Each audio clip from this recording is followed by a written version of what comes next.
kau hantar pada aku. Hang lebih cerdik pada aku. Hang tu muda, aku ni tua.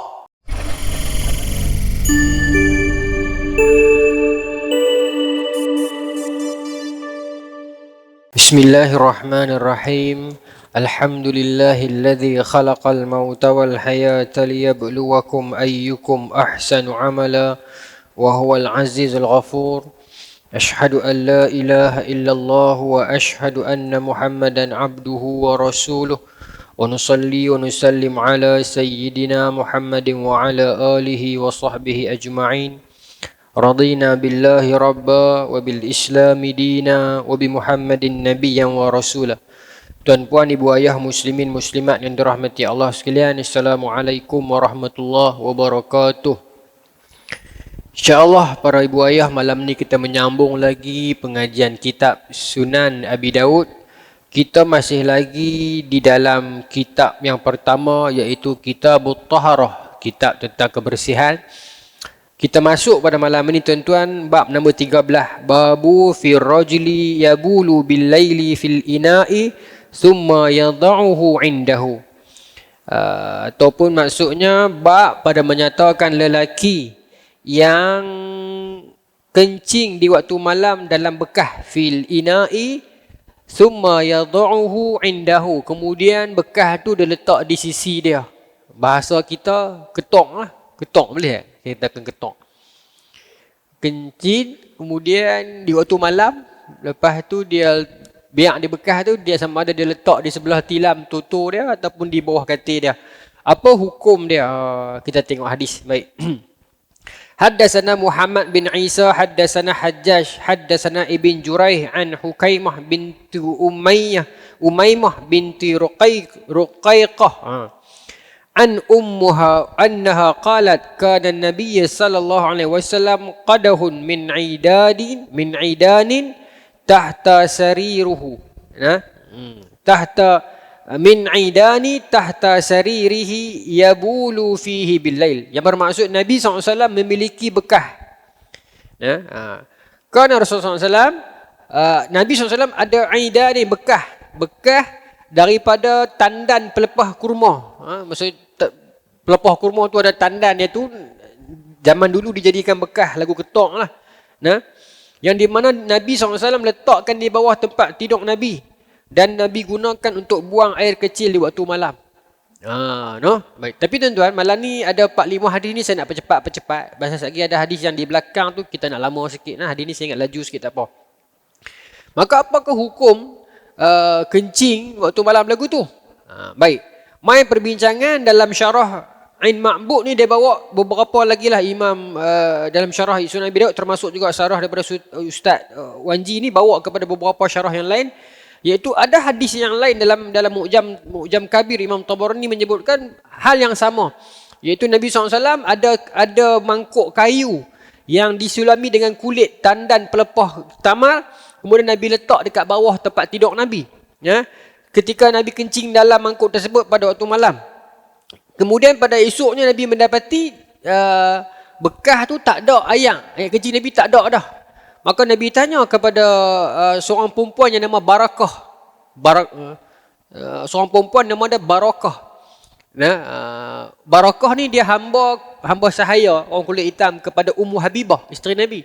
Maka hamba kepada isteri Nabi, hamba kepada Ummu Habibah.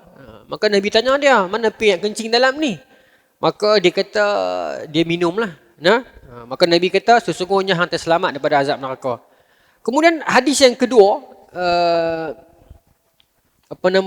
lebih kurang jalan dia, tapi di hujung dia ada penambahan yang Nabi kencing waktu malam dalam bekah, esok pagi Nabi bangkit tak ada. Maka Nabi tanya seorang perempuan tu disebutkan dengan namanya, dia adalah hamba kepada Ummu Salamah. Tadi hamba Ummu Habibah, ini hamba Ummu Salamah. Nabi tanya dia, mana pergi yang kencing semalam? Maka dia kata dia telah minum. Maka Nabi kata hang terselamat daripada azab neraka. Jadi bila orang kaji tuan-tuan, ada perselisihan. Siapa yang minum? Hamba Ummu Habibah ke? Hamba Ummu Salamah? Ulama kaji syarikah cerita, rupanya itu penambahan. Maknanya yang sahihnya Nabi kencing memang ada bekah, tetapi yang ada pi minum tu ada tokok tambah. Sebab kalau dia mutawatir, dia tak akan bercampur orang. Ni kawan ni kata orang tu, kawan ni kata orang ni. Maka yang kata kencing di waktu malam dalam ketong tu sahih dan mutawatir di sudut, bukanlah tak sampailah tahap mutawatir, tapi berbilang riwayat. Riwayat ini Abu Daud dalam Mu'jam Kabir dan beberapa riwayat yang lain. Tetapi yang kata minum tu, yang tu gharib lah ataupun daif lah. Daif. Baik. Okey nah. Ringkasnya begitulah, maknanya adakah peristiwa kencing tu minum air kencing tu berlaku, itu daif. Daif. Baik. Tapi adakah Nabi SAW kencing dalam ketong waktu malam? Ya.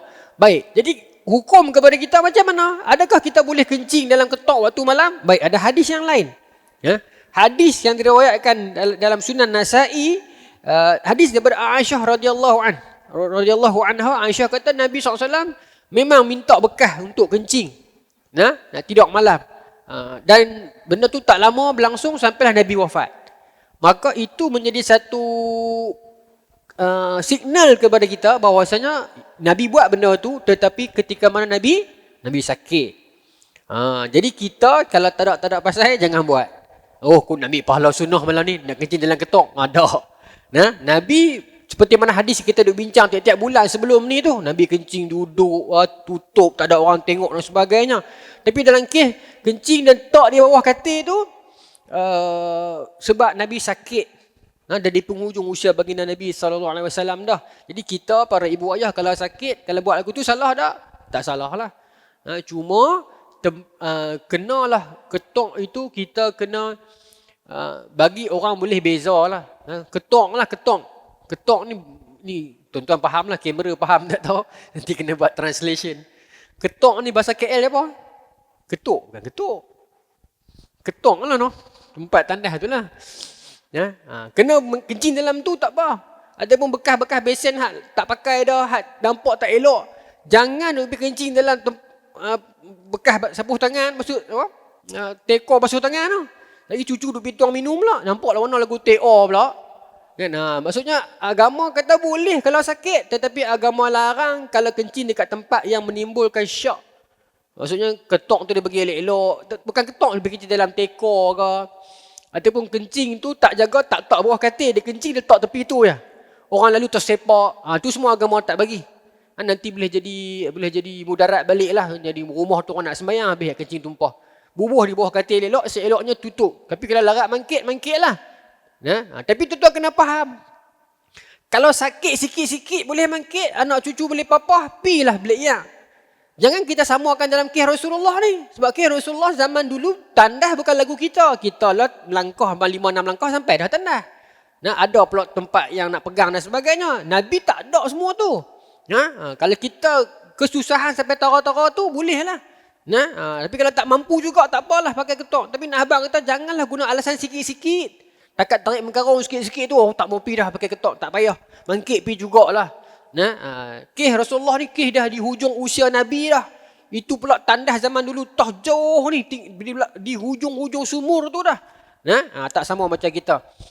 Baik, saya ingat tu tak payah lama lah dalam perbincangan hadis tersebut. Hadis nombor 24. Baik. Kita nak pergi lagi hadis nombor 25 pula. Hadis nombor 25 pun sat je ni. Babu mawadi' allati naha Nabi SAW an buli fiha. Tempat yang Nabi larang kita kencing. Ini pun sat je ni. Daripada Qutaibah bin Sa'id daripada Ismail bin Ja'far an Alla bin Abdul Rahman an abihi an Abi Hurairah anna Rasulullah sallallahu alaihi wasallam qala ittaqul, takutlah kamu kepada al-la'nain, dua golongan yang dilaknat. Maka sahabat tanya, wa man la'anan ya Rasulullah, siapa dua golongan yang dilaknat itu? Maka kata Nabi, allazi yatakhalla fi tariqin nas au zilluhum, iaitu dua golongan yang terlaknat ini. Cuma ulama bincang terlaknat ni adakah Allah laknat ataupun manusia laknat, itu ada perbincangan. Tapi terlaknat iaitu siapa? Kata Nabi, orang yang kencing dekat dua tempat. Satu dekat tariqun nas, dekat jalan-jalan manusia. Orang lalu lalang dia dikencing di situ. Ada ke Ustaz orang pergi kencing di jalan? Awak tak ada? Banyak. Tuan-tuan tak tahu. Di Mekah. Biasa pergi Mekah kan. Mekah pun orang kencing tepi jalan. No? Kita bukan nak perburuk Mekah dah. Orang lah. Saya ingat satu ketika balik subuh dari Masjidil Haram tu keluar. Satu tu Arab ni keluar dengan kain ihram elok. Relax dia selok, dia kencing tepi tu lah. Perangai daripada lagu tu. Udah. Di Madinah tak jumpa pula lagu tu. Terjawab saya masa di Mekah dulu ni 4-5 hari dah heran. Masa tu saya muda lah 2013. Apa yang buah hancing sangat kat sini ni? Lalu kan tuan-tuan perasan dekat Hotel Meridian nak menghalau pergi ke pintu depan tu. Belah kiri tu ada kedai aiskrim, kedai kopi belah tepi tu lah. Orang Malaysia banyak pergi duduk di situ.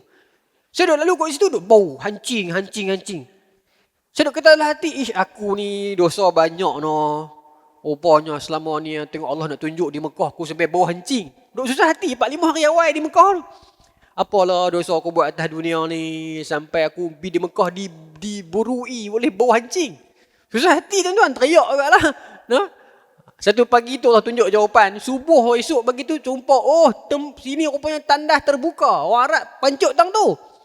La hawla wala quwwata illa billah. Tepi jalan tu. Bukan tepi jalan, jalan. Ada. Bila saya jumpa hadis ni, saya kata, sungguh memang ada sungguh orang kencing kat jalan. Bangsa kenat, bangsa tak kerti, mana tak tahu. Tak boleh. Kemudian yang kedua, au zilluhum ataupun tempat berteduh. Ni pun menarik kat tuan-tuan. Tempat berteduh ni apa? Kalau kita faham konteks dalam zaman sekarang, kita nampak susah nak faham lah. Cuba ingat zaman dulu, para pengembara merentasi padang pasir, pergi berniaga, apa semua ni kan. Jadi adalah beberapa kawasan yang padang pasir kering kontang ni ada 1-2 tempat yang pokok, ada teduhan. Zillah, teduhan. Jadi Nabi tak bagi kencing di situ. Sebab apa? Sebab teduhan itu tempat orang rehat. Tu agama punya baik. Pasal kawasan padang pasir panas, kering kontang, orang letih berjalan jauh-jauh, ada pokok orang kan pergi bersandar ataupun tidur di bawah pokok tu.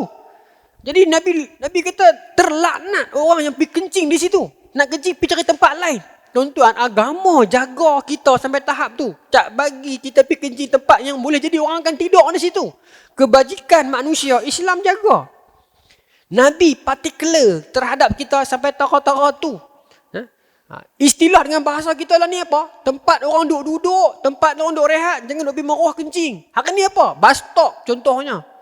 Tak ada pasal pergi kencing di bus stop. Tahanlah Zat. Kalau nak kencing juga masuk di tengah hutan tu. Pergi kencing tepi bus stop, balik phone ke. Zaman lah nak cerita susah dah lah. Balik phone tak ada dah. Bus stop orang tak pergi dah. Kan? Nak cari contoh apa tak tahu. Tapi tempat orang berteduh, Tok Sah duduk pergi kencing. Ada 2 lah. Satu, ulama bagi pendapat, pokok tu kerana tempat orang berteduh, orang berehat. Yang kedua, kerana itu pokok, kita duduk pergi kencing tang tu, esok jadi buah tak elok. Baik. Baik. Bukan kata tak elok jadi buah pasal kencing tu, tapi takut merecik dan sebagainya. Baik. Kemudian tuan-tuan, hadis nombor 26 ni, hadis nombor 26 daripada Abu Sa'id Al-Khudri. Betul? Sorry, Abu Sa'id. Betul? Daripada Abu Sa'id. Okey. Daripada Abu Sa'id ada tambahan. Ada tambahan satu lagi. Iaitu Nabi kata ittaqun mala'in salasah. Takutlah orang yang terlaknat, takutlah menjadi terlaknat dalam 3 keadaan. Tadi 2, ni 3. Yang pertama al-baraza fil mawarid. Yang pertama orang yang pergi berak, saya guna bahasa berak tu senang tu. Berak dekat tempat keluar air. Dekat air, dekat mata air, dekat sumber air, sumur, oasis, air terjun yang orang lalu elok-elok dia berak tang tu. Terlaknat. Bukan kata laknat ni, laknat ni manusia pun menyumpah, agama pun larang. Yang kedua, orang yang kencing di atas jalan raya, di atas jalan, tempat orang lalu lalang. Dan yang ketiga itulah pokok. Maknanya hadis nombor 26 ni Imam Abu Daud bawakan juga di bawah hadis nombor 25 tu nak beritahu ada satu lagi riwayat, ada zawaid, ada tambahan. Baik. Ulama bincang, habis tu yang mana Ustaz? 3 ke 2? 3 ke 2? hadis ni Abu Sa'id pernah cerita, kemudian bila hadis ni dengar dekat Amr bin Al-As, Amr bin Al-As kata, aku tak pernah dengar. Aku tak pernah dengar Nabi tambah satu lagi. Dua ya, kami semua duk tahu dua. Maka dia kata dia ni pireka hadis palsu. Oh, ni sama-sama sahabat ni. Sahabat ni ruhama ubainahum, sayang sama-sama depa. Bukan kata dengki yang aku dak, tapi when it's come to hukum hadis kena tegah. Tapi pandai-pandai tambah ni. Tak ada, Nabi tak pernah kata sampai 3 siapa pireka kata tu. Abu Sa'id ambil mana? Cerita ni tuan-tuan sampai dekat telinga Abu Sa'id. Abu Sa'id dengar, dia pergi meluru pergi dekat Amr bin Al-As. Dia kata, wallahi aku dengar Nabi sebut 3. Kawan ni bersumpah, kawan ni pun bersumpah. Nabi sebut, aku dengar yang beda aku 3. Mungkin Nabi tempuk di tempat lain, hampa dengar 2-2 lah. Tapi aku dengar 3. Satu lagi tempat, hampa pergi berak di tempat keluar air elok ni. Jadi bila orang kaji tentang sanad dia tu, ada sedikit lah perbincangan tentang sanad itu. Tetapi Nahabang kata, sahabat ni berani sampai taruh tu. Baik. Bukan berani. Ketegasan para sahabat dalam bab hadis sampai tahap tu. Saya teringat ada hadis. Satu hadis ni Abu Sa'id Al-Khudri juga riwayat. Dia kata satu hari kami duduk ramai-ramai geng-geng muda ni. Duduk ramai-ramai geng-geng muda. Tiba-tiba Abu Musa Asy'ari mai. Abu Musa Asy'ari ini bukan zaman Rasulullah. Ini Rasulullah dah wafat dah. Ini zaman Sayyidina Umar. Abu Musa Asy'ari main dengan muka pucat, takut, dan ketang. Main dia lepok dengan kami. Kami duk heran. Siapa dia muka lain macam ni kan? Maka dia kata, siapa-siapa kat sini boleh tolong aku tak? Ni, Abu Musa Asy'ari ni muda. Abu Sa'id Al-Khudri juga kategori muda lah. Youngsters lah. Dia pun duk lepok, main biasa budak muda kan? Adalah, bukan lepok lagu kita lah. Kita lepok lagu kita ni sembang macam-macam lah. Ni dia sembang cara mereka lah. Tiba-tiba Abu Musa main dalam keadaan yang muka pucat, lesu, peluh, risau. Maka dia kata, boleh tolong aku tak? Tolong apa? Dia kata, Sayyidina Umar nak cari aku ni. Masa tu zaman Sayyidina Umar jadi khalifah. Kes apa? Tak, kes dia. Aku pergi rumah dia tadi. Aku bagi salam. Hadis ni, hadis istizan. Aku pergi bagi salam 3 kali. Dia tak munyut. Dia tak munyut, aku cunggit lah. Elok aku balik, dia keluar. Dia kata, mesti faham balik. Maka kata Abu Musa ni, aku jawab dekat dia. Kata, ya Amirul Mukminin, saya dah bagi salam 3 kali. Amirul Mukminin tak jawab, saya balik Amirul Mukminin kata, tunggulah, bagilah salam lagi, masuk lah. Dia kata, tak boleh, pasal Nabi tak bagi. Nabi kata, selepas bagi salam 3 kali, tak munyut juga, boleh balik. Bukan boleh balik, balik. Maksudnya tuan rumah tak bersedia. Ni pun main hukum juga. Adakah tuan rumah kalau duduk dalam rumah, dia dengar orang bagi salam, dia wajib munyut kuat-kuat? Kan? Dia kena jawab salam lah. Tapi munyut untuk menandakan dia ada, wajib ke? Dia boleh tak terima tetamu tu. Dan orang tu kena balik, dia kena faham. Sebab tu dalam agama ada hadis, anak-anak kita tak boleh masuk bilik kita dalam 3 masa kan? Pagi, lepas lohor dan juga tengah malam sebelum tidur. Anak-anak dilarang masuk bilik mak pak time tu. Ada hadis. Tak boleh ceramah yang masuk pasal mak pak duk salin baju ke tidur tentang apa ke, tak boleh masuk. Islam jaga metera-tera tu. Maka Abu Musa kata, Nabi sebut kepada kami dulu, bagi salam 3 kali, minta izin, orang tak bagi, tak munyut, balik. Maka aku balik Sayyidina Umar kata, reka hadis palsu ke? Tak nampak tak? Sayyidina Umar kata, reka hadis palsu ke? Aku tak pernah dengar. Tuan-tuan, ni Sayyidina Umar. Nombor 2, kapit dengan Nabi lepas Abu Bakar. Kalau ada Nabi lepas Rasulullah, kata Nabi kalau ada Nabi, Umar layak. Tapi bukan Nabi lah. Kalau ada, dia layak level tu. Jalan yang dia lalu, setan tak lalu dah. Itu Sayyidina Umar. Kuhul min ahlil jannah minal awwalin wal akhirin illa nabiyyun al mursalin. Penghulu dalam syurga bagi orang awam. Sayyidina Umar. Level tu dia.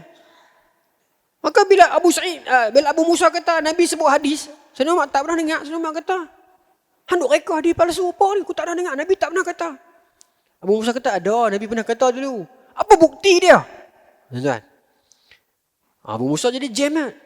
Bukti. Tapi Nabi pernah kata, hang tak pandai-pandai reka. Sayyidina Umar ni keluar sekat Penang kan? Anda sudah pandai-pandai reka ni. Maksudnya tuan-tuan, dalam bab hadis, ulama, para sahabat sangat strict. Hang sahabat aku ke, hang siapa pun kalau hang menipu atas nama Nabi, tak ada kesian bagi hang. Pasal man kadzaba alayya muta'ammidan falatabawa maq'adahu minan nar. Siapa yang saja-saja reka cerita jual atas nama Nabi, disediakan tempat untuk dia neraka. Jangan main atas nama Nabi. Pasal tu ulama bila sebut hadis, kita pun samalah tuan-tuan. Kalau kita tak apa nak yakin matan Arab tu, takut kita kata apa di hujung? Au kama qal. Kalau saya berasa silap baris sikit, saya masukkan yang Nabi kata tu lah. Lapik. Tak boleh bermudah-mudahan. Pi claim itu ini. Takut. Takut. Dengan main dengan nama Nabi ni, jangan main lah. Takut. Takut. Wallahi takut. Baik. Takut tuan-tuan faham kot claim pula ni. Ini ada satu dua isu satu hari dua ni tentang mimpi Rasulullah. Mimpi Rasulullah. Kata Nabi, man ra'ani fi manam faqad ra'ani. Siapa yang tengok aku dalam mimpi, dia tengok aku sungguh. Pasal syaitan tak boleh menyerupai aku. Jadi boleh tak mimpi Nabi? Boleh. Bahkan ulama kata orang yang boleh mimpi Nabi tidak terkhusus kepada ulama saja. Penyamun pun boleh mimpi . Kalau Allah nak izin, kalau hijab nak terbuka untuk dia, dia boleh mimpi tak? Boleh mimpi. Dalil Nabi sebut, syafaati li ahli al-kabair min ummati. Syafaat aku boleh sampai kat orang yang buat dosa besar pun. Jadi kalau Allah nak buka kat siapa-siapa pun boleh buka. Mimpi Nabi mustahil tak? Tak mustahil. Tipu ke betul? Wallahu ta'ala alam. Itu kerja Allah. Siapa pun orang itu. Tapi mimpi itu boleh jadi tak? Tak mustahil.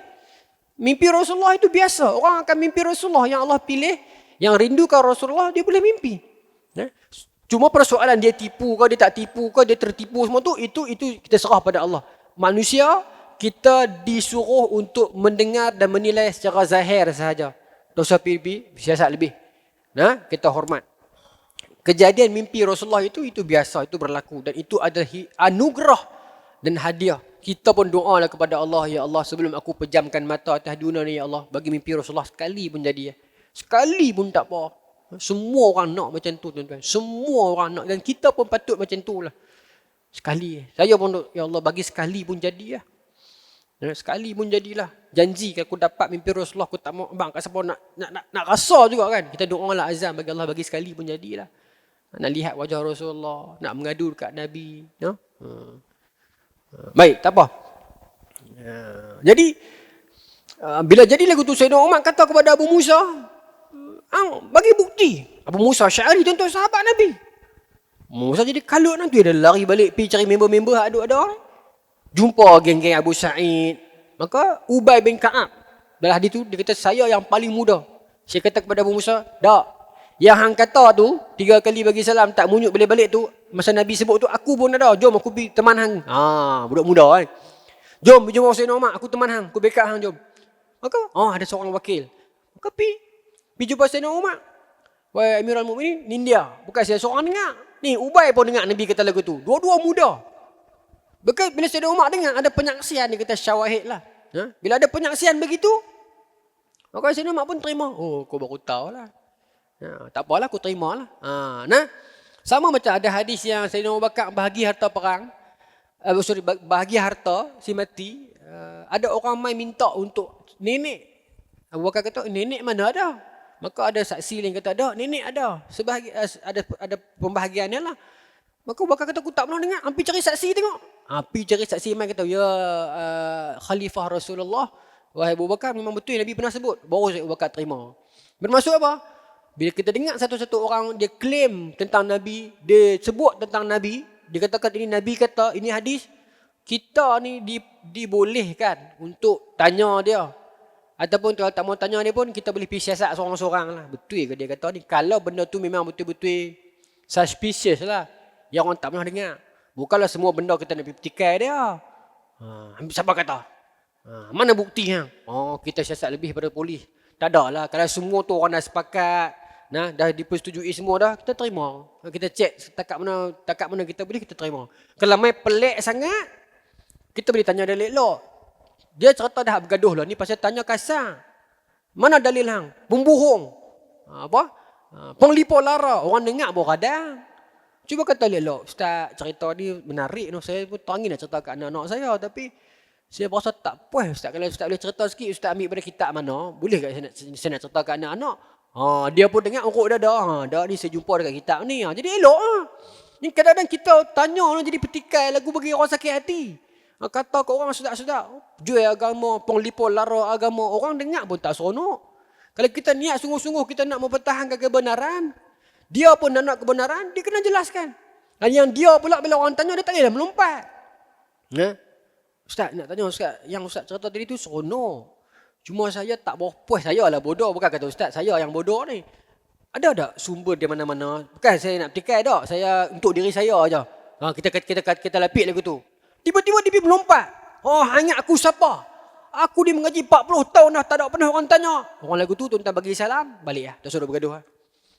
Allah kata, idza khatabahumul jahiluna qalu salama. Orang lagu tu, assalamualaikum, tinggal.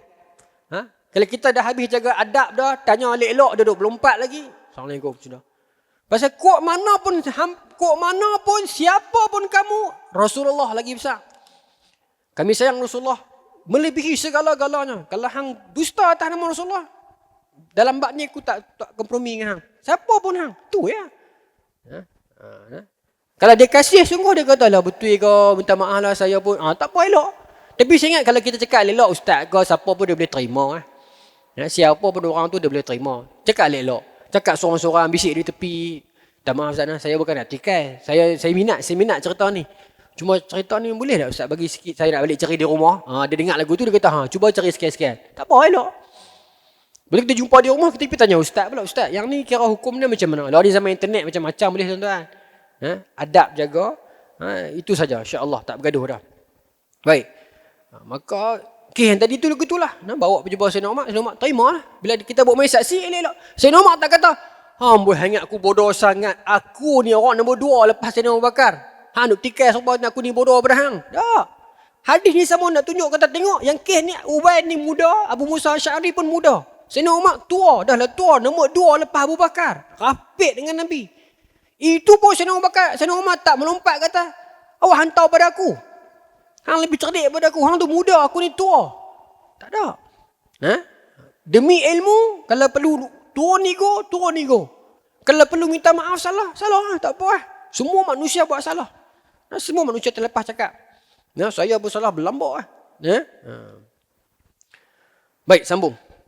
Okey, seterusnya masuk hadis nombor 27. Bab ke-15.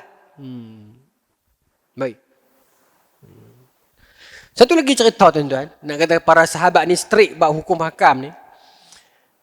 Saya cerita lagi. Satu hari Sa'ad bin Abi Waqqas ni dia lintah jalan. Dia lalu depan rumah Sayyidina Osman. Sayyidina Osman masa tu duduk tengok belah dia lah. Duduk depan rumah, duduk tengok belah dia. Dia pun nampak Sayyidina Osman duduk tengok belah dia. Dia bagi salam. Dia bagi salam. Sayyidina Umar tak jawab. Dia tengok belah dia tapi tak jawab. Tak bunyut. Tak jawab salam.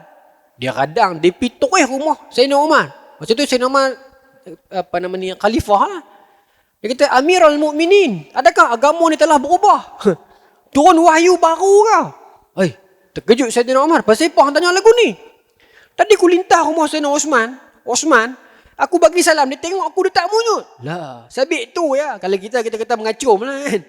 Tapi para sahabat dulu ni bukan kes tu. Kes dia takut sungguh-sungguh kok ada benda yang dia tak tahu ke. Kok ada hadis yang Nabi beritahu kat dia, orang kalau bagi salam ke hang time petang, hang jangan munyut ke, dia tak tahu. Jadi dia kata, ya Amirul Mukminin ada cerita baru ke aku tak tahu. Pasal apa? Aku bagi salam, Osman tak munyut. Umar kata tak ada mana ada cerita lagu tu, tak ada Bagi salam kena jawab. Sudah. Tapi dia tak munyut, dia tengok aku. Umar kata jom, pergi rumah tuan-tuan. Bawa ayah anda pergi, Sayyidina Umar. Maka Sayyidina Umar kata, apa cerita Osman? Ni Sa'ad bin Abi Waqqas. Sa'ad kata dia bagi salam, hang tengok dah hang tak munyut. Osman tercengang, dia kata, bila hang lalu? Sa'ad kata, tadi aku lalu hang tengok aku. Osman kata, aku tak perasan lah. Tak perasan apa ya Amirul Mukminin, dia tengok saya betul-betul ya. Dia mula lagu tu kan. Gamuk tak munyut.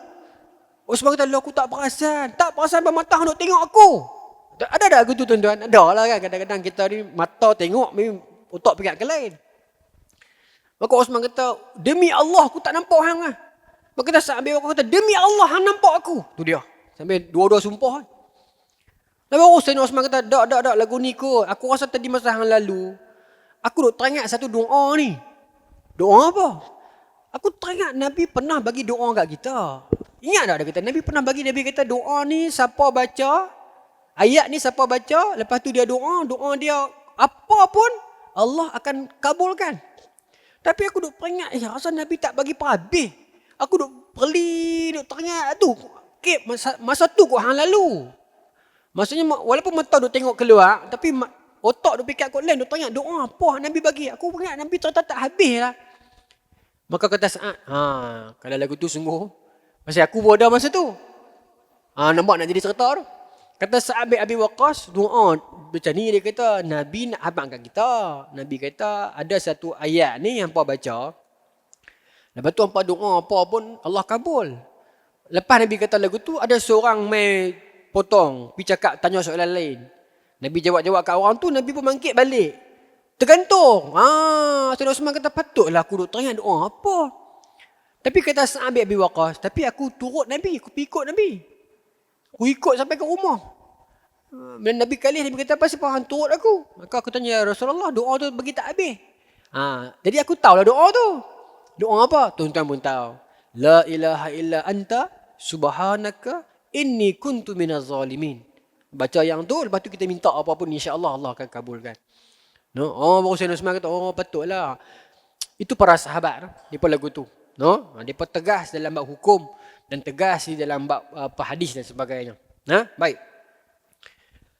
Mai bab seterusnya, bab nombor 15, babu fil buli fi mustaham. Mustaham. Okey. Bab pada menyatakan kencing dekat tempat mandi. Baik. Saya ringkaskan tu lah nama sanad ni panjang noh. Saya terus sebut sabda Nabi SAW, la yabulanna ahadukum fi mustahammahu summa yaghtasil fih. Qala Ahmad summa yatawadda fih. Fa inna ammatu waswas minhu. Baik. Nabi kata, Nabi larang dalam kalangan kita untuk kencing dekat mustaham. Mustaham semua yang tasil kemudian mandi. Apa maknanya? Mustaham ni tempat mandi. Bilik ayak, bukan jamban. Kencing lah. Bilik ayak tempat mandi. Bahasa kita lah ni kita kata apa? Shower. Tempat yang sama kita mandi, tempat tu kita kencing. Nabi tak bagi. No? Allah, selama ni kita salah lah. Saya masuk bilik ayak situ saya kencing, situ saya mandi, lagu mana Ustaz? Jangan kata tuan-tuan saya pun salah. Baik, saya tengok syarah balik. Mustaham maknanya apa? Tempat mandi main daripada perkataan hamimun. Hamim ni maknanya apa? Panah. Tuan-tuan ni anak-anak muda ni, bukan semua anak muda. Tuan-tuan ni, tuan-tuan ada anak-anak cucu. Zaman AI. Boleh minta. Tuan-tuan type perkataan mustaham. Tuan-tuan kata tolong tunjuk kat saya gambar. Dia keluar gambar. Sampai tahu tu lah. Pasal mustaham ni, pasal bilik yak ada perkataan yang lain. Pasal apa Nabi guna perkataan mustaham? Rupanya mustaham ni bilik yak khusus. Mustaham ni main pada perkataan hamim. Sebab kalau hamam tandah lah. Tapi mustaham ni adalah tempat yang main daripada perkataan hamim. Fi nuzulim min hamim wa tasliyatu jahim. Quran sebut kan. Hamim ni maknanya apa? Ayak yang menggelegak. Ayak panah. Jadi mustaham ni main daripada kalimat hamim bermaksud ayak panah. Jadi mustaham ni rupanya, saya nak tunjuk kat tuan-tuan. Telefon saya kecil. Saya baru tanya AI petang tadi. Saya kata syarah kat aku Ustaz. Mustaham ni. Dia akan syarah. Dia kata dulu orang Arab, mereka akan ada dekat padang pasir tu ada tempat mandi. Macam gemak ni lah. John Wick apa semua tu. Ke padang pasir ada tempat orang mandi yang mereka buat macam kolam lagu tu. Selalunya kawasan ayak tu, mereka akan biar. Nanti ayak tu akan jadi panah. Bukan sebab dia tak tahan matahari. Pasal kawasan mandi tu dia jadi ayak tu untuk panahkan diri. Dan kadang-kadang orang Arab masuk dalam tu bukan untuk mandi sangat. Kadang dia duduk dalam tu dia akan jadi panah. Pasal bila musim sejuk duduk dalam tu jadi panah badan dia. Mustaham. Hamim daripada perkataan panah. Bukan panah. Hamim ni ayak panah. Panah ni harun. Panah. Maka Jadi saya kena cerita juga pasal saya nak abang kata bila tuan-tuan faham mustaham tu, tuan-tuan akan faham kenapa Nabi tak bagi kencing di situ. Sebab mustaham tu dia kolam rendah. Kolam dia rendah. Kita duduk tepi tu. Orang Arab ni bukan semua akan mandi di situ. Kadang dia duduk lepak di situ bagi panas badan musim sejuk. Maka ayat tu panas. Dia akan mandi untuk segarkan diri. Kolam tu rendah. Kolah tu. Dan jadi kalau kencing di situ, tak boleh lah. Baru kita faham. Jadi, kalau kencing di situ tak boleh, kencing di tanah tepi tu pun tak boleh. Pasal takut tempat tu orang nak mandi, orang nak ambil air semayang pula, kita pergi kencing. Tak boleh. Tapi ada pun bilik rumah kita sekarang, walaupun kita kencing di situ, tapi dia tempat yang berjalan. Dia bukan mustaham ni, tempat mandi awam. Kita kencing di situ, kita cuak DP, tak apa. Dia tak terpakai untuk kaedah kita di Malaysia lah ni. Tapi kalau kita baca hadis ni, kita tak tengok syarah, kita baca seorang di rumah, kita duduk salah faham. Oh, rupanya selama ni aku salah lah, kena kencing di jamban. Belayak tak boleh kencing. Tak, boleh. Pasal cerita dia bukan isu dia belayak. Isu dia mustaham tu, ayat dia tak lalu. Kolam tu pula rendah. Takut air mengalir pergi masuk di kolam tu, orang boleh mandi. Tu cerita dia. Maknanya kita tak terpakai sangat lah. Cuma kalau kita nak ambil pengajaran dia, belayak rumah kita boleh tak kencing? Boleh. Cuma cuak lah. Cuak. Tapi kalau belayak rumah kita, kolah dia rendah, takat kaki juga, tak usah kencing tang tu lah. Kencing di jamban lah. Lagi elok. Tapi kalau kita nak ambil semayang dalam tu, kita dah bincang dah dalam bulan berapa sebelum ni. Seeloknya kita ada pipe di luar lah. Cuma ulama dah bincang dah. Dalam konsep rumah orang Malaysia ni, dia tak ada lagu tu. Singki duduk dalam bilik yang. Kan? Jamban pula duduk sekali. Teman-teman rumah-rumah taman lah ni kan. Tak payah buat lah. Kalau mampu buat pipe di luar, buat pipe di luar. Tak mampu tak payah lah. Cuma jamban tu tutup boleh elok. Cuma jangan lebih baca kuat-kuat lah. Baca lah hati lah. Niat sebagainya tu. Niat malah hati. Bismillah apa tu baca lah hati sudah. Tu ulama dah bincang. Tuan-tuan buka dalam Facebook, dalam internet pun dah ada. Dah fatwa mufti wilayah dulu kan. Dr. Zul sebut macam mana kaedah itu. Dr. Abu Anas Al-Madani, Ustaz Basit juga cerita bagi hukum bila mana ambil sembahyang dalam le'iyah. Kita dah bincang dah yang tu. Baik. Selesai. Tentang bab kencing dekat tempat tempat mandi.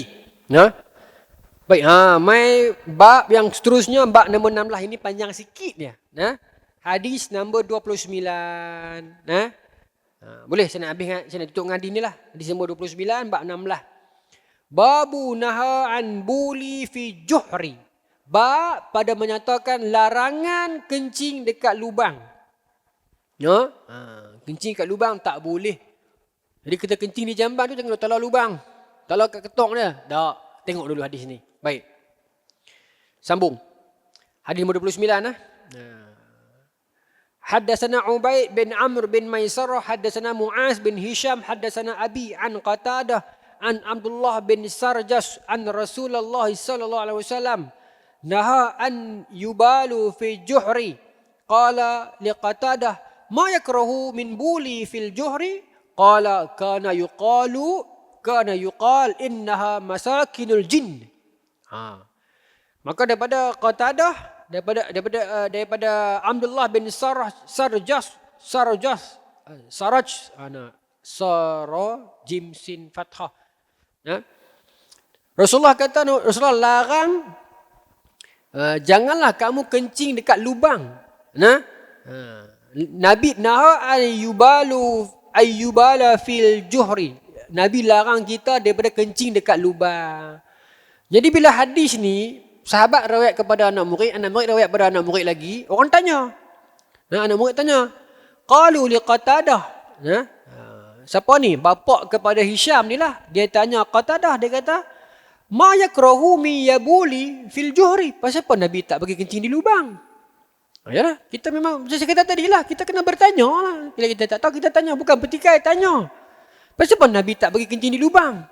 Kita pun nak kencing di rumah jamban pun berlubang. Kencing di bilik yang tempat tu pun berlubang. Lubang lah, takkan tak kencing di lubang kan. Maka Juhri ni bincang ulama. Lubang apa? Rupanya lubang yang dikorek. Juhri ni bermakna bukan lubang jamban. Lubang yang dikorek oleh sesuatu yang terjadi macam dibusuk-busuk betul. Jangan dikencing talapi lubang tu. Maka para anak murid tanya, kalau tak ada, kenapa Nabi tak bagi? Nak tahu ke alasan dia kan? Maka kata Qatadah, yuqal innaha masakinul jin. Kerana itu ialah tempat jin. Nabi tak bagi ke jin di situ. Tapi bukan Nabi kata. Nabi tak kata sebab tempat jin. Yang kata sebab tempat jin ni siapa? Qatadah. Maksud kefahaman Qatadah, dia kata aku rasa Nabi tak bagi kencing di lubang. Okey, jelas tu Nabi kata. Anak murid dia tanya, pasal apa pasal inilah, pasal tempat jin, lubang tu tempat jin. Maka yang kata lubang tu tempat jin bukan Nabi kata, itu Qatadah kata. Kalau orang salah faham, dia ingat sekali Nabi kata, hadis tu akan jadi hadis mudraj. Panjanglah, teknikal. Mudraj tu tambahan di belakang yang Nabi tak kata. Perawi kata, orang ingat Nabi kata. Pokoknya saya nak abang kata, yang kata lubang jin tu siapa? Qatadah, bukan Nabi. Main persoalan, betul ke setiap lubang tu ada jin duduk dalam tu? Baik. Ulama bincang dalam syarah hadis. Perkataan jin bukan semuanya bermaksud jin. Sama macam perkataan syaitan. Syaitan itu isim sifat. Manusia ada setan. Minal jinnati wal ins. Setan berada dalam kalangan manusia. Perangai sebab setan adalah isim sifat, nama sifat. Dia ada dalam kalangan jin, dia ada dalam kalangan manusia. Syaitan dalam hidung adalah penyakit. Lepas itu kita adalah agama suruh kita pergi pagi-pagi subuh tu kita kena sedut naik turun tu. Buat keluar setan duk bergayut tu, maknanya penyakit duk bergayut. Buang. Baik. Okey, dalam konteks perkataan jin selain jin bermaksud jin juga bermaksud apa tuan-tuan? Jin juga bermaksud ulang. Dalam Quran Allah sebut, bila mana Allah kata kepada Nabi Musa AS, lempak tongkat hang. Ulqu asaka, lempak tongkat hang. Quran kata dia bertukar. Jadi jannah, jin, ulang-ulang kecil yang bergerak laju. Maka perkataan jin juga dalam bahasa Arab selain bermaksud jin, secara literal bermaksud jin itu juga bermaksud ulang. Dan memang jin dengan ulang ni pun tak dapat dipisahkan jugalah. Jin dengan ulang ni lebih kurang lah. Ulang, jin juga merupa jadi ulang. Ada banyak hadis. Ulang masuk rumah, Nabi tak bagi katok lagi kan. Nabi kata suruh dia keluar elok. Kalau dia tak keluar, buat laluan kalau suruh dia keluar. Dan kalau nak katok, kalau dia suruh dia tak keluar juga, katok di luar. Bahkan ada hadis yang lain, Nabi kata kalau dekat Madinah ni ada jin yang duduk menumpang di rumah orang Islam, jin Islam, kerana dia merupa jadi ulang. Biarlah dia menumpang 3 hari. Tapi yang tu tuan-tuan tak berani kata lah noh. Kita duk kata lagu tu jin Islam, biar bila kadang dia patut kita cuma kan. Jadi kita baca elok suruh dia keluar. Tapi ada hadis. Hadis panjang dalam Sahih Muslim hadis tu. Saya baca sikit.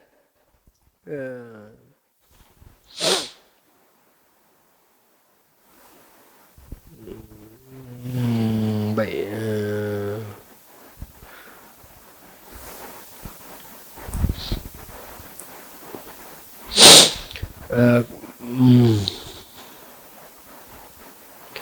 Hadis nombor 27 tadi kan.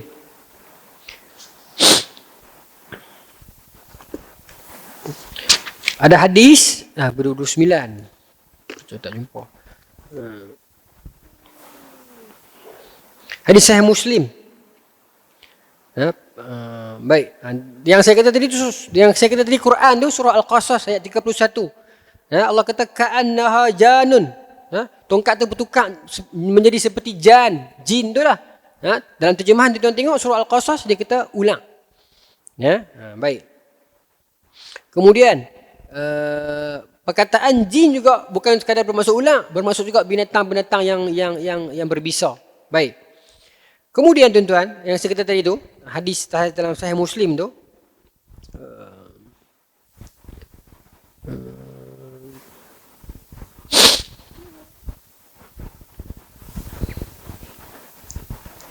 panjang ni kan.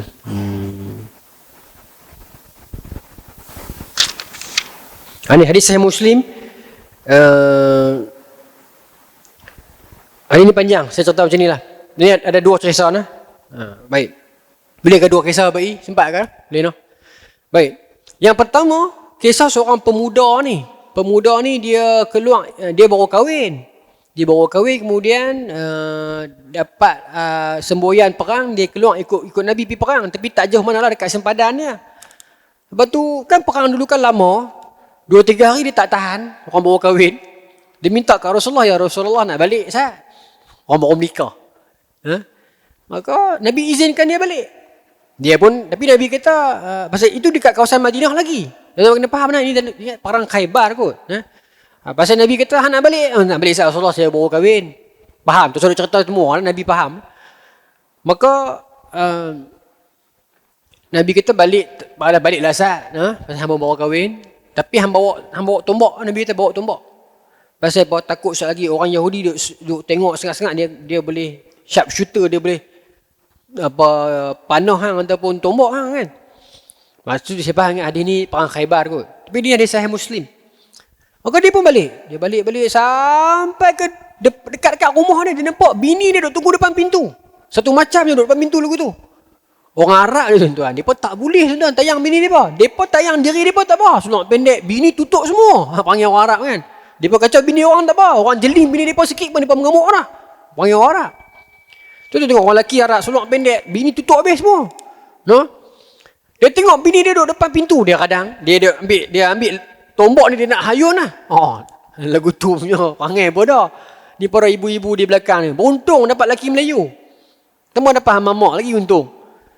Ni dapat Arab ni cengih. Dia cemburu dia kuat. Maka dia kena hayun lah. Maka bini kata tahan abang. Nanti apa kata abang tanya dulu pasal duduk tang ni. Baru dia berhenti. Kira nak balingnya. Ada. Baru kahwin. Cemburu kuat. Orang jantan ni pun.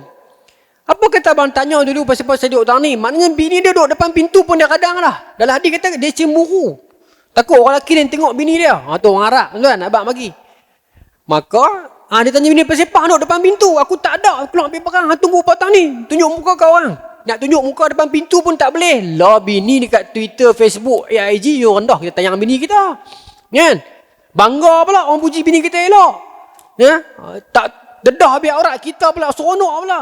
Bini yang segak ni seronok pula. Ni Indonesia banyak macam tu. Malaysia pun tak kurang Lalu kat kita tengok kita pun elok kan. Suami duduk sekali tak malu. Jadi dayus. Orang tengok bini dia. Ni baik, sama cerita tadi. Maka bini dia kata tu, atas katil kita ada ular seekor, nak melingkar. Ada ular. Dia pun masuk-masuk, dia panah. Dia bukan panah, dia tombak ular tu. Tombak ular tu duk kelupak, dia keluar dengan bini dia. Dalam hadis ni kata, ular tu keluar. Dan ular tu patut dah dia mati. Tapi orang tak tahu, ular tu mati dulu ke, dia mati dulu. Pasal dua-dua mati. Maka sahabat bawa cerita ni pergi kat Rasulullah. Ya Rasulullah, tolong settle sakit ni. Dua mati dulu kan, Minah mati dulu ni. Nabi kata lah. Nabi sebut ni hadis Sahih Muslim. Nabi kata dekat Madinah ni ada jin Islam. Yang kadang-kadang dia merupa jadi ular. Dia akan minta nak menumpang di rumah kita. Cakap elok-elok, bagilah dia tumpang 3 hari. Lebih pada tu halau keluar. Ataupun kalau dia tak faham. Saya baca matanya takut tuan-tuan kata saya ni reka. Kata Rasulullah, sesungguhnya di kota Madinah ini ada sekelompok jin yang telah masuk Islam. Apabila kamu melihat sesuatu yang aneh daripada mereka, maka berilah izin kepada mereka untuk menetap di rumah selama 3 hari. Tetapi jika setelah 3 hari mereka tidak mahu pergi juga, maka bunuhlah, kerana itu adalah syaitan. Maknanya mungkin hadis ni khusus kepada ular di Madinah kot, tak tahulah. Pasal Nabi sebut Madinah. Main ular ni tersi duguk, kita dah pergi masa 3 hari. Tak tahulah kan, tak berani kata. Tapi ni hadis Sahih Muslim. Mungkin Nabi kata kalau nampak aneh dekat ular tu, nampak pelik, tak nampak lagu ular, nampak lagu, tak tahu saya nak abang tak erti, saya tak biasa dengan ular. Nabi bagilah dia tumpang saat 3 hari. Mungkin Allah bagi ilham kat kita kot, saya tak tahulah. Saya tak tahu, wallahi saya tak tahu. Mungkin Allah bagi kita boleh faham ni, bukan ular ni. Ular tak macam ni. Ni pusing lagu mertawah ni malaikat ni jin Islam ni. Ingat pergi minta kat dia tu pula apa? Batu tu batu apa? Bila ular bergaduh keluar. Geliga kan. Pergi minta geligar pula, pergi jual pula, buat duit pula, jangan ada gitu. Nah, orang kita akan boleh. Baik, satu. Lah ni saya tutup dengan cerita ni. Seorang sahabat Nabi nama dia Sa'ad bin Ubadah. Tuan kenal Sa'ad bin Ubadah ni tok penghulu ke apa ni kaum Khazraj. Ha? Sa'ad bin Ubadah. Dia ada Sa'ad bin Mu'az, Sa'ad bin Ubadah. Sa'ad bin Mu'az ni kaum Aus. Sa'ad bin Ubadah kaum Khazraj. Kedua-dua ni kaum Ansar lah. Ada cerita sebut, saya cek dah status cerita ni. Nah, tak diragukan, cuma ada sekelompok kecil ulama kata tak sahih. La yasah, tapi dia pun tak datangkan riwayat lain yang lebih sahih. Tapi majority tadi saya tengok Syekh Dr. Salah Fauzan pun kata ada yarwi, diriwayatkan kisah ni. Maka saya nak cerita Sa'ad bin Ubadah ni, dia meninggal tahun 14 Hijrah. Cerita dia ada kencing dekat satu kawasan yang macam tu lah, yang macam ada lubang-lubang sikit. Sebab dalam mazhab kita, kencing dekat lubang yang ada binatang ni makruh. Dia tak sampai haram. Sebab takut ada binatang boleh keluar, patuk kita punya binatang kita tu. Kan? Bahaya. Ataupun takut mematikan dia. Kalau dalam tu semut ke apa ke, dia lemah, dia mati. Jadi Islam nak jaga dua-dua. Ya, kita pun lebih kurang tu juga. Ya. Tapi nak buat kata tak sampai haram. Larangan tu larangan yang makruh. Baik. Jadi Sa'ad bin Ubadah ni ada satu peristiwa tu, dia kencing lah kat satu lubang ni. Maka bila dia kencing tu, tak ada apa berlaku. Lepas daripada dia kencing tu, dia sakit. Dia sakit, kemudian dia jatuh, dia mati. Bila dia mati tu, jenazah dia jadi hijau. Hijau. Kemudian para sahabat pakat risau. Tanya. Nak tanya Rasulullah ke? Rasulullah tak ada dah. Rasulullah wafat 10 Hijrah, ni 14 Hijrah. Maka dalam riwayat ni kata, Ibn Abdul Bar riwayat dalam Al-Isti'ab sebut kata, mereka dengar suara. Suara daripada satu kawasan mana, tak tahulah. Dia kata, sesungguhnya dia telah kencing dekat rumah kami. Kami telah panah dia dengan kami telah panah penghulu Khazraj ini dengan panahan dan dia mati. Dan jadi ulama buat kesimpulan kata mungkin dia kena bunuh dengan jin. Masa mayat dia hijau. Allahu Ta'ala alam, saya tak tahu. Ini sahabat ni yang besar lah, Sa'ad bin Ubadah. Bila saya baca dalam syarah bersebut. Tapi saya punya perangai saya akan cek dulu. Saya cek 2-3 tempat. Tadi saya cek pula. Ada. Dr. Syekh Salah Fauzan pun kata yarwi, diriwayatkan kisah itu, dan dia tak bagi komen lah, kita ada. Dan satu lagi komentar kata beberapa dalam kalangan ahli hadis kata tak kuat cerita ni. Tapi mereka tak datangkan kisah yang lain. Bagaimanakah kematian Sa'ad bin Ubadah? Kalau tuan nak cari, tuan boleh cari. Kematian Sa'ad bin Ubadah. Saya punya perangai macam tu. Tuan rasa macam ragu dengan saya ni, balik rumah cari. Saya silap betul dengan saya. Tu ya. Saya dah cek. Rupanya dia meninggal kes tu. Kencing di lubang. Kemudian bila dia meninggal tu, mayat dia hijau. Dan orang dengar suara. Tak tahulah semua orang dengar ke beberapa orang dengar, saya tak pastilah. Tapi dengar suara, seru kata kami telah panah dia. Pasal dia kencing dekat tempat kami. Tempat kediaman kami. Jadi itu menjadi kuat kata masakinul jin ataupun juhrin tu, tempat lubang jin boleh jadi dua. Satu memang jin betul. Ambil iktibar daripada kes Sa'ad bin Ubadah syahid ni, sahabat Nabi ni. Satu lagi boleh jadi juga bermaksud binatang ular, based on perkataan dalam surah Al-Qasas tadi tu, yang Allah kata ular tu, jin tu adalah perkataan ular. Dan juga kata tu buka dalam kamus Arab, dia kata al-jin juga bermaksud binatang-binatang berbisa yang lain juga adalah disebut sebagai jin juga. Perkataan itu bermaksud jin. Jin betul pun jin betul. Kadang-kadang perkataan itu pun juga bermaksud jin juga. Faham bahasa Arab dia memang macam tu. Jadi pokoknya jumpa lubang jangan lebih kencing, tak tentu halah. Kita macam orang Melayu dah tak bagi kencing di busut semua tu kan. Takut bengkak, lagu itulah. Kes tu ada rupanya. Yang orang tua larang tu rupanya ada. Ada iktibar dia. Boleh kita tekat tu Allahu Ta'ala alam. Bulan depan kita sambung lagi lah. Tebal itu tu Kitab Tuharah ni tebal lagi ni. Banyak lagi. Tak apalah. Kadang Allah selalu nak pergi cepat. Tapi tak boleh. Tebal sangat. Nak cepat sayang kita nak mengaji. Tak apalah. Kita serah pada Allah Subhanahu Wa Taala. Mudah-mudahan Allah sihatkan tubuh badan kita semua. Allah panjangkan umur kita semua sampai khatam satu ni. Allah setakat ni dah.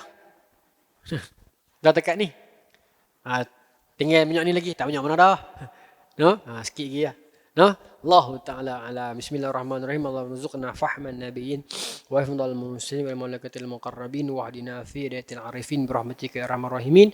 Walhamdulillahi rabbil alamin. Assalamualaikum warahmatullahi wabarakatuh.